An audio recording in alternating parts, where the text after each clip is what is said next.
नमस्कार, आपण पाहतात JN न्यूज. पाहूया सविस्तर बातमी. सिद्धार्थ कोळी यांच्या घरी आग. अग्निशामक दलाचे कर्मचारी व युवकांनी जीव धोक्यात घालून वाचवले प्राण. जत प्रतिनिधी. जत शहराच्या मध्यभागी असलेल्या सिद्धार्थ सुरेश कोळी यांच्या घरी पहाटे आग लागली. या लागलेल्या आगीत कोळी कुटुंबियांचे मोठ्या प्रमाणात नुकसान झाले असून ही घटना समजताच अग्निशामक दलाचे fighter Pratap Gadade, fighter surprise Naik, चालक सार्थक पाटील, शिवसेनेचे शहर प्रमुख विजयराजे चव्हाण, विजय वाघोली, मनीष मोदी, शरद चव्हाण, सुनील वाघ, शिवराज चव्हाण आदींनी स्वतःचा जीव धोक्यात घालत कोळी कुटुंबाचे प्राण वाचवले.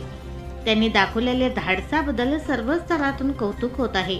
याबाबत अधिक माहिती अशी की सिद्धार्थ सुरेश कोळी यांचे मध्यभागी शिवप्रताप मल्टीस्टेट सोसायटीच्या 3ऱ्या मजल्यावर त्यांचे घर असून कडक उन्हाळ्यामुळे घरातील सर्व व्यक्ती कूलर लावून झोपी गेले होते.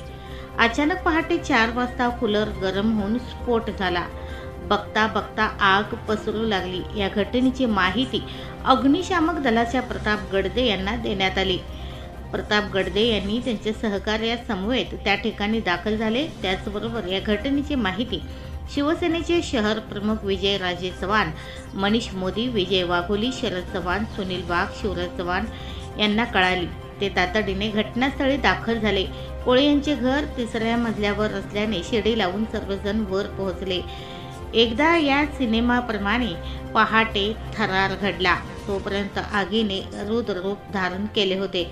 मनीष मोदी या व्यापाऱ्याने स्वतःच्या जीवाची पर्वा न करता खोलीत प्रवेश करत प्रथम सिलेंडर उचलून बाहेर आणले.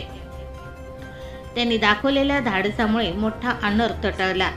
या सर्वांनी मिळून आग विझवली. या आगीमध्ये कोळी कुटुंबाचे लाखो रुपये नुकसान झाले असून यामध्ये संसार उपयोगी साहित्य, सोने, पैसे यांचे नुकसान झाले. अग्निशामक दलाचे कर्मचारी व युवक नेत्यांनी दाखवलेल्या धाडसाबद्दल सर्व स्तरातून कौतुक होत आहे. अग्निशामक दलाच्या कर्मचाऱ्यांना सेफ्टी बेल्ट द्यावे. विजयराजे चव्हाण.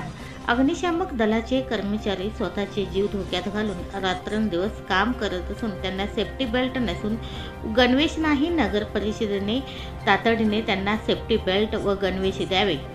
या संदर्भात मुख्याधिकारी यांची भेट घेणार असल्याचे शिवसेनेचे शहर प्रमुख विजयराजे चव्हाण म्हणाले.